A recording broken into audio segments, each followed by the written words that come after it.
जय माता दी। जय माता दी।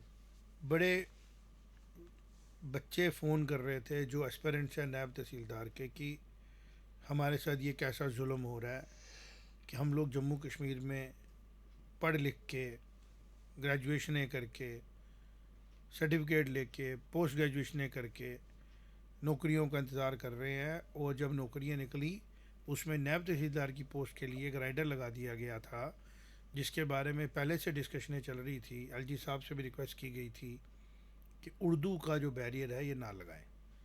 ये बड़ी ओपन सी बात है कि उर्दू जम्मू डिवीज़न में बहुत ज़्यादा बच्चे पढ़ते नहीं हैं, और साथ ही साथ ये एक ऐसी लैंग्वेज है जो बाकी लैंग्वेज के साथ पैरेलल खड़ी है, कोई कम ज़्यादा नहीं, पैरेलल।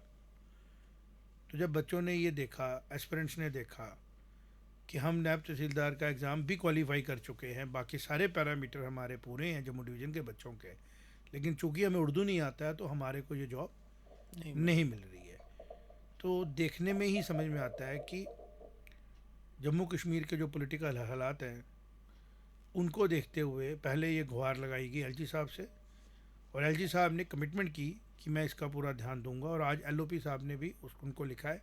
लेकिन उम्मीदें हैं उमर अब्दुल्ला साहब से, क्योंकि वो इस यूटी के पहले चीफ मिनिस्टर हैं और भेदभाव नहीं करने का उनका करेक्टर है। चूँकि एक प्रोसेस था, चला आ रहा था, और बहुत से बर्डन्स हैं, बात वहाँ तक पहुँचाएंगे, सत्संग में बात करेंगे, और मुझे पूरा विश्वास है, राजा भैया मेरे साथ हैं, रवीश है, आशीष है, डिस्कस करेंगे कि उमर अब्दुल्ला साहब समय रहते इसके ऊपर एक फ़ैसला लेंगे और जम्मू के लोगों को, जम्मू के बच्चों को, non Urdu speaking and knowing लोगों को इंसाफ देंगे। आप क्या कहते हैं जमाल साहब इसके बारे में? बिल्कुल जी। आप इस तो लोगों से मिल रहे हैं, बच्चे बिल्कुल बड़े परेशान हैं। बड़े परेशान हैं कि उन्होंने क्वालिफिकेशन अच्छी ली हुई है, डिग्रीज की हुई हैं, फिर इस उम्मीद पे थे कि जॉब देगी सरकार, और उर्दू का जो बैरियर लगा, जैसे आपने कहा, जम्मू डिवीज़न के काफ़ी बच्चों को निराशा हो रही है कि हम लोग कर कुर के भी इस बैरियर को क्रॉस नहीं कर पा रहे हैं।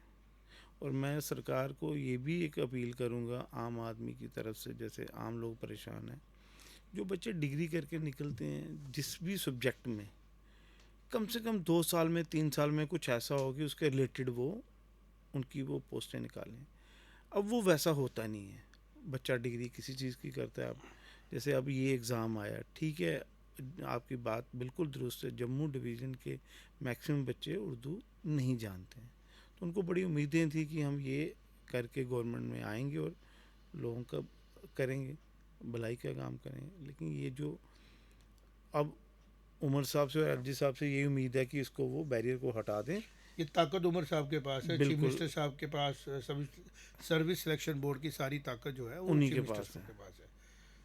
तो उनकी दो आँखें हैं जी, एक कश्मीर एक जम्मू, उन्होंने दोनों आँखों से बराबर देखना है। और जम्मू के लोगों के लिए थोड़ा सा ये है कि बैरियर हट जाए, उसके बाद वो सिलेक्शन हो या ना हो वो सेकंड इशू रहा, लेकिन वो एक एग्ज़ाम दे के अपने आप को प्रूफ तो कर पाएँ कि हम जी यहाँ वो करते हैं।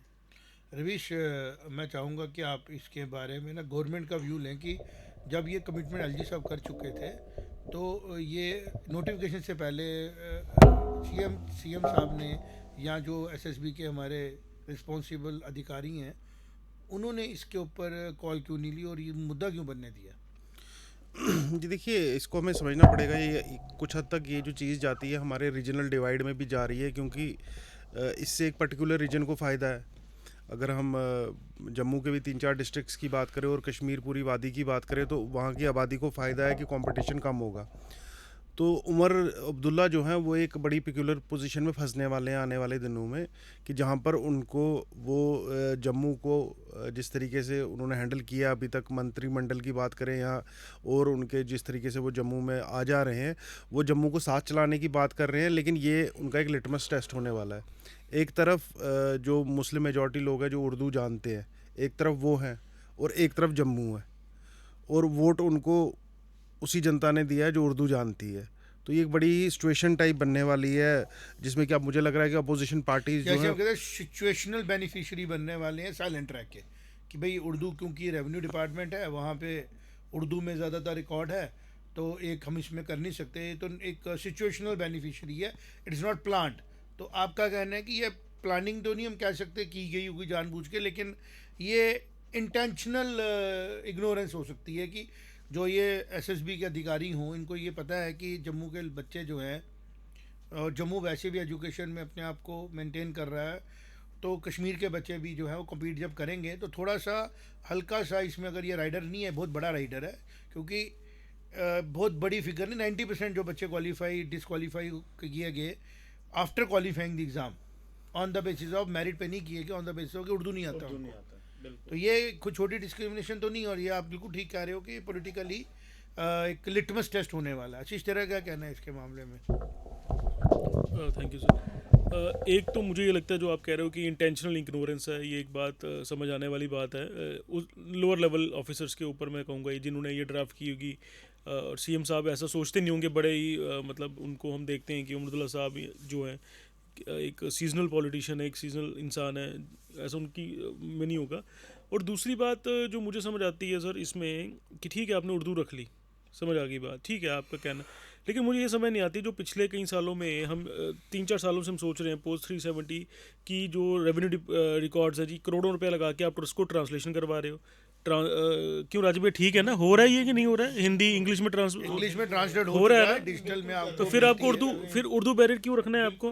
और अगर सपोज रखना भी और कुछ आपको डॉक्यूमेंट लेफ्ट ओवर भी हैं उर्दू, ठीक है जी अब पढ़ाने हैं, तो क्या उनकी अपॉइंटमेंट के बाद 3 महीने की ट्रेनिंग नहीं, आप एक लैंग्वेज ट्रेनिंग दे सकते हो? आप इतनी ट्रेनिंगें देते हो हमारे यहाँ पे जो इंस्टीट्यूट्स हैं, क्या आप एक लैंग्वेज ट्रेनिंग नहीं दे सकते हो? तो मतलब दिस ये बात हम इज कर शेयर रहे थे, इग्नोरेंस। बिल्कुल ठीक कह रहा है। नहीं आशीष, हम ये बात कर रहे थे ना बिफोर दिस डिस्कशन की, बिल्कुल डिपार्टमेंटल ट्रेनिंग दे सकते थे। Exactly. लेकिन आज जो इतनी discussion- मुश्किल लैंग्वेज नहीं है सीखना उर्दू, हमने पढ़ी है 10 तक, इतना मुश्किल नहीं है, सीख सकते हैं। बेसिकली मैं इसमें जो एक चीज- रवीश ने बात की, हम लोग जर्नलिज्म में जनता की आवाज़ पहुंचाते हैं, आपने भी जनता की आवाज़ पहुंचाई कि जब आप अगर आप लॉजिक देते हैं कि भाई उर्दू जो है वो रेवेन्यू को डील करता है, तो मैं उनको ये बताऊंगा कि जब महाराजा साहब की यहाँ सरकार थी तो बड़ा सा रिकॉर्ड फारसी में था, बिल्कुल। फिर फारसी से हम उर्दू में कन्वर्ट हुआ, अब उर्दू से इंग्लिश में भी हो रहा है, और अब हिंदी में भी उसको ले सकते हैं, जो ये मैकेनिज्म चल रहा है। यहाँ पे अगर हम अब डीपर डिस्कशन करें तो जितने भी सिविल सूट्स हमारे लैंड को लेके चल रहे हैं जम्मू कश्मीर में, उसमें बहुत बड़ा कारण ये है लैंग्वेज बैरियर, कि उर्दू का इस्तेमाल और उर्दू की जो लिपि है उसको समझने वाले लिखने वाले एक्सपर्ट्स जो हैं रेवेन्यू रिकॉर्ड के, वो इतने इजीली जम्मू रीजन में अवेलेबल नहीं है। और जब 2025 में हम पोस्टर निकाल रहे हैं नायब तहसीलदार की, जो फर्स्ट हैंड, जो इसके बाद तहसीलदार साहब को उन्होंने रिपोर्ट करनी है, और बड़े मौक़ों पे उनको तहसीलदार की तरह एज ए डिप्टी भी काम करना पड़ता है, उसमें उर्दू का बैरियर रखने से आप एक जिसको हम बोलते हैं ना, एक फिर से हमें उसी मुकाम में वापस भेजने की कोशिश कर रहे हैं, अनइंटेंशनली और इंटेंशनली हम कमेंट नहीं कर सकते, जहाँ पे रीजनल डिवाइड बढ़े। सर आप कह रहे हैं कि हमें वापस से Discrimination बढ़े। पास्ट की तरफ लेके जा रहे हैं, वापस से हमें हिस्ट्री में आपको धकेला आगे जा रहा है। बढ़ना है, और बच्चों की Right. डिमांड है, यूथ की डिमांड है। हमने देखा है कि यूथ को मोटिवेट करने के लिए, मेन स्ट्रीम में लाने के लिए कश्मीर में बहुत से बड़े बड़े फैसले लिए गए, उनको मेन स्ट्रीम में लाने के लिए, मोटिवेट करने के लिए जॉब्स दी गई, पुलिस में दी गई, जो लोग गलत रास्तों को छोड़ के वापस आए।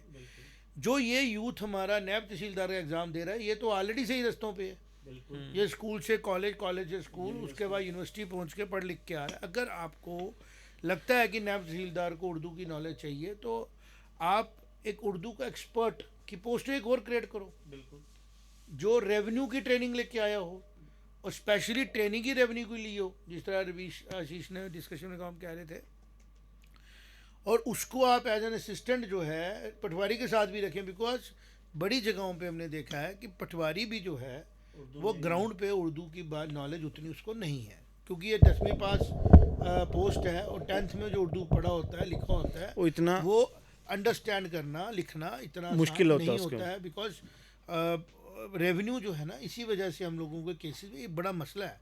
अब हम आते हैं रेवेन्यू के जो ऑफिशियल्स हैं, जो हायरार्की है, नायब तहसीलदार से शुरू होती है, फिर वो तहसीलदार, ACR और IS अफसर हमारे DC आते हैं, डिपकॉम आते हैं, और डिपकॉम में रेवेन्यू सेक्रेटरी होता है। अगर हम ये लैडर चेक करें तो उर्दू यहाँ पे किसी के लिए भी कंपलसरी नहीं है, बिल्कुल नहीं है। तो फिर नायब तहसीलदार के लिए उर्दू कंपलसरी रखने का मकसद क्या था? और अगर ये फैसला जिसको बोलते हैं ना कि एक प्रोसेस चला आ रहा था, 15 में भी था, सुनने में आता है कि 2009 में एक बार कभी फैसला लिया गया था कि अब उर्दू की ज़रूरत नहीं है, वो अभी हमें क्लैरिटी नहीं है। फिर SSB ने क्यों लाया? क्योंकि 19 में जब ये पोस्टें निकली थी तब भी इसकी रिक्वेस्ट दी गई थी, बिल्कुल। लेकिन जब अब 25 में निकाल रहे हैं UT के बनने के बाद और रिक्वेस्टें ऑलरेडी पड़ी हैं, तो वो पहले ही कोशिश कर लेनी चाहिए थी कि रिमूव हो जाए। और जो युवा है भारत का, जम्मू कश्मीर का ख़ास तौर पे, वो जम्मू और कश्मीर के युवाओं में दोस्ती सौहार्द बढ़े, ना कि उसको एक मौका मिले ये कहने का कि मैं तो कश्मीर का हूँ और मुझे उर्दू आता है तो मेरे को ज़्यादा बेनिफिट मिलेगा, तुम जम्मू के हो तुम्हें कम मिलेगा। तो फ्यूचर ऑफ जम्मू कश्मीर के लिए ऐसी चीज़ें रखना बहुत अच्छी चीज़ नहीं है। और ये खाली जम्मू कश्मीर की बात नहीं है, वादी और जम्मू की, किश्तवाड़ है, डोडा है, भद्रवाह है, और जम्मू के हमारे कठुआ है, सांबा है। हम ये भी नहीं कह रहे हैं कि आप पोस्टें जो हैं वो उर्दू के लिए कोई डिस्क्रिमिनेशन है, लैंग्वेज होती है, लेकिन जहाँ सवाल आ गया जस्टिस का, तो लैंग्वेज को आप बैरियर नहीं बना सकते जस्टिस देने के लिए, क्योंकि ये लैंग्वेज स्पेसिफिक नहीं है। यहाँ पे जो कानून रेवेन्यू को चलाते हैं वो पहले तो रणबीर पीनल कोड के थे, अब वो इंडियन पैनल। IPC है ना, इंडियन पीनल कोड है ना लगा हुआ यहाँ पे। बिल्कुल बिल्कुल। हाँ, भारत क्या, भारत न्याय संहिता। हाँ, भारत न्याय संहिता लग गई है। तो उसके बीच में उसकी जो जितनी भी भारत की हमारी लैंग्वेजेस शेड्यूल्ड हैं, उनके बीच में उसका तर्जमा भी है और वो दिया भी जा सकता है। तो मुझे लगता नहीं है कि कोई भी लॉजिकल रीज़न है उर्दू को कंपलसरी रखने का, तो इसको जल्द से जल्द विड्रॉ किया जाए ताकि बच्चे जो हैं वो कॉन्फिडेंट फील करें। आशीष, आप कुछ कहना चाहते हैं? जी सर, हम बैठे होते हैं डिस्कशंस में ना, कई अलग अलग ग्रुप्स में बैठे होते हैं, कई सारी बातें आती हैं। एक बात उसमें से एक जो मेरे उसमें जहन में आई है, जो मेरी समझ में आई है और जो मुझे सुनने में आई है, वो भी मैं यहाँ पे एक पर्सपेक्टिव शेयर करना चाहूँगा। पोस्ट एब्रोगेशन ऑफ 370 हम हमेशा से देखते थे, या जब बीजेपी की सरकार नहीं थी उससे पहले हम हमेशा, आप इससे मुंह नहीं मोड़ सकते, आपको इस चीज़ को एक्सेप्ट करना है। हम हमेशा बात करते थे, ग्रुप्स में बैठकर लोग अक्सर बात करते थे, हमारे यहाँ के एक्सपर्ट्स बात करते थे कि हमेशा से ऐसी पॉलिसीज़ फ्रेम होती हैं जॉब को लेके, ऐसे रूल्स फ्रेम होते हैं जो एक खित्ता विशेष और एक समुदाय विशेष के लिए होता है। मतलब ये हम इससे मुंह नहीं मोड़ सकते हम इस चीज़ को लेके आज। लेकिन पोस्ट 370 हम बैठे थे, डिस्कशन चल रही थी, उन्होंने कोई डेटा निकाला, वहाँ पे दिखाया उन्होंने कि देखो यार इतने गवर्नमेंट जॉब्स निकली हैं पोस्ट 370, और ये देखो इसमें जम्मू के बच्चों ने कितना बेहतर परफॉर्म किया है, जो कि हम प्री 370 जब 370 टाइम्स था तब हम नहीं देखते थे ये चीज़ों को, हम हमेशा देखते थे। और हमेशा जम्मू में प्रोटेस्ट भी होते थे कि यहाँ के रीजन में जो है नौकरियाँ कम दी गई, वहाँ पे ज़्यादा दी गई, या एक समुदाय विशेष को ज़्यादा दी गई, एक को कम दी गई, ये हम सुनते थे, हमेशा यहाँ पे बात होती थी, ओपन फोरम्स में डिस्कशंस होती थी। लेकिन जब वाकई में जब मैंने डेटा देखा और जब उन्होंने निकाला, वहाँ पे लिस्टें थी वहाँ पे जहाँ पे हम देख रहे थे कि 70-30 का रेशो हो गया था कि जम्मू के बच्चे, जम्मू डिवीज़न के बच्चों ने बड़ा अच्छा परफॉर्म किया था, उनको ज़्यादा जॉब्स मिली थी और कश्मीर डिवीज़न के बच्चों को कम मिली थी। तो दोबारा से, और ये तब था जब यहाँ पे एक सरकार नहीं थी, जब हम कहेंगे सेंटर का रूल चल रहा था, यहाँ पे हमारे LG सरकार थी यहाँ पे। लेकिन जैसे हम देख रहे हैं वापस से यहाँ पे एक चुनी हुई सरकार आई है, और वही बात कि सबसे ज़्यादा सीटें वहीं से मिली हैं, खित्ते से मिली हुई हैं।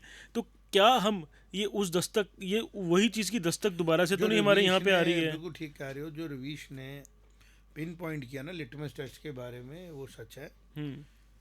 गैप तो रवीश क्रिएट हो चुका था, उसको कम करने की कोशिश कर रही है, बिकॉज जम्मू कश्मीर एक नेचुरल अलाय है।